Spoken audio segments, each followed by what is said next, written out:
Hi everyone, welcome back.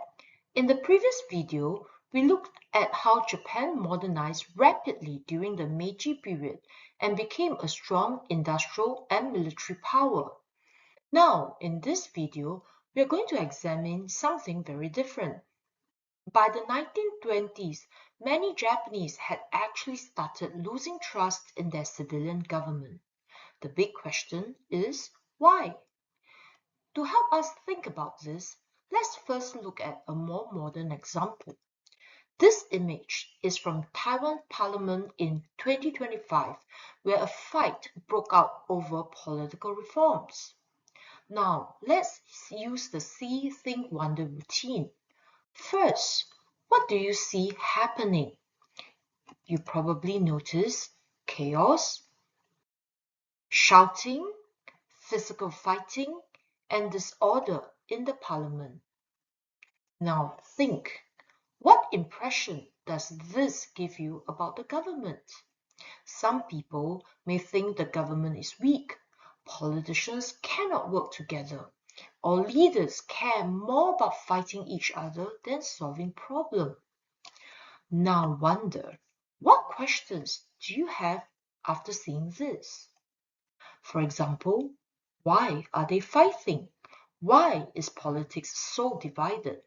How would ordinary citizens react?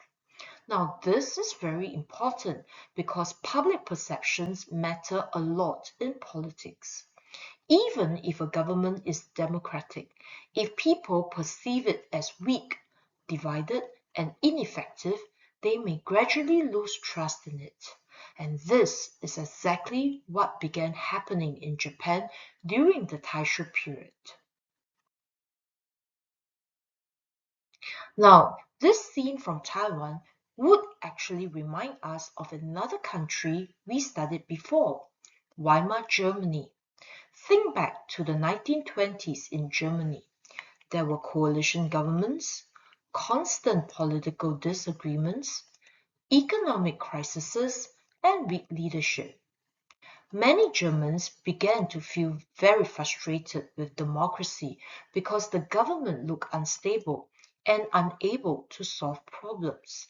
Some people even started feeling maybe democracy is too weak, and eventually extremist groups like the Nazis gained support because they promised strong leadership and order.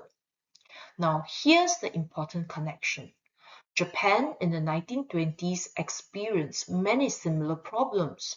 Many Japanese also started perceiving their civilian government as weak, divided, and ineffective.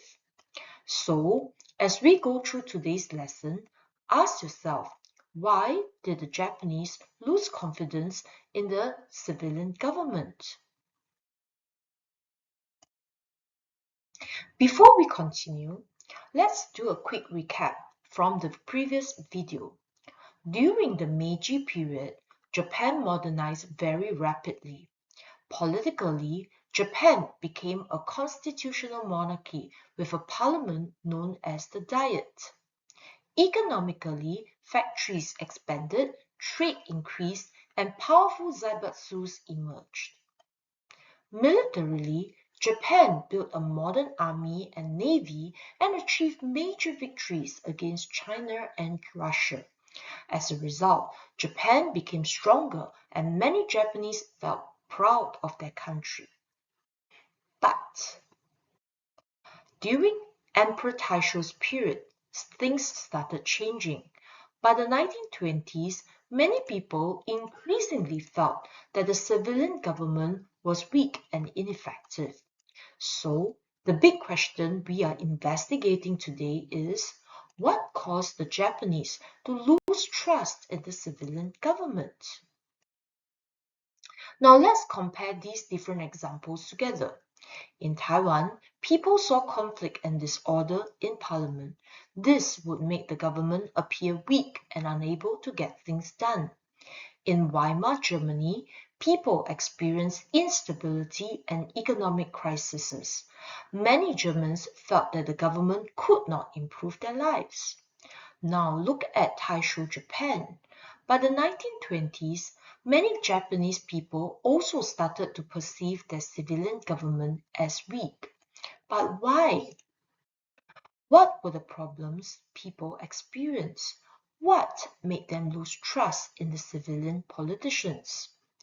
As we continue the lesson, we realize that there are important causes: political weaknesses, economic hardship, and social tensions.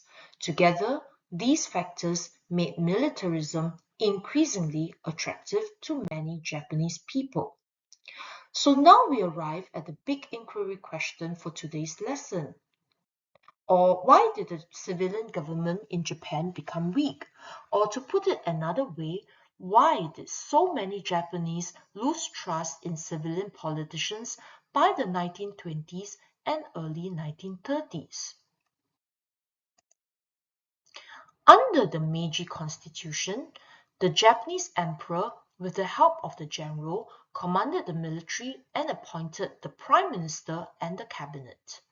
Emperor Meiji and the Prime Minister between 1900 and 1912 were capable leaders who balanced the interests of different groups in the government. However, Emperor Taisho was sickly and too weak to exercise his authority over the government. In addition, many of the general or the elder statesmen who advised the emperor had also left the political scene due to old age. This affected the effectiveness of the civilian government because without a strong emperor or the general to unify the government, divisions between the civilian officials and military worsened. The military resented the decisions by the civilian politicians and began to act on their own. They disregarded the prime minister and the cabinet, and even the emperor could not control them. Secondly, the prime minister also lacked power over military leaders. According to the Japanese constitution, the cabinet could not be formed without a minister from the military, either the army or navy. The minister for the army and minister for the navy also reported directly to the emperor. The military could also veto decisions made by the cabinet.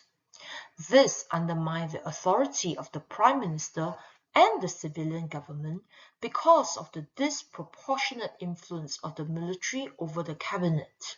And this meant that the prime minister was often at the mercy of the military, and he could not have the authority to remove military officials who did not follow his policies. There were also the emergence of party politics. In order to get the Diet to pass new laws, the Prime Minister had to gain majority from the Diet. However, the Diet was made up of a coalition government with multiple political parties. Politicians from opposing parties could refuse to support the Prime Minister's decision. For example, the two main political parties in the Diet, the Seirikai and the Minseto, were political rivals and often wrestled for power and influence in government. Without the support of the majority, many of the prime ministers and the cabinet could not remain in power for long. This undermined the credibility of the civilian government because the Japanese perceived the government could not get things done.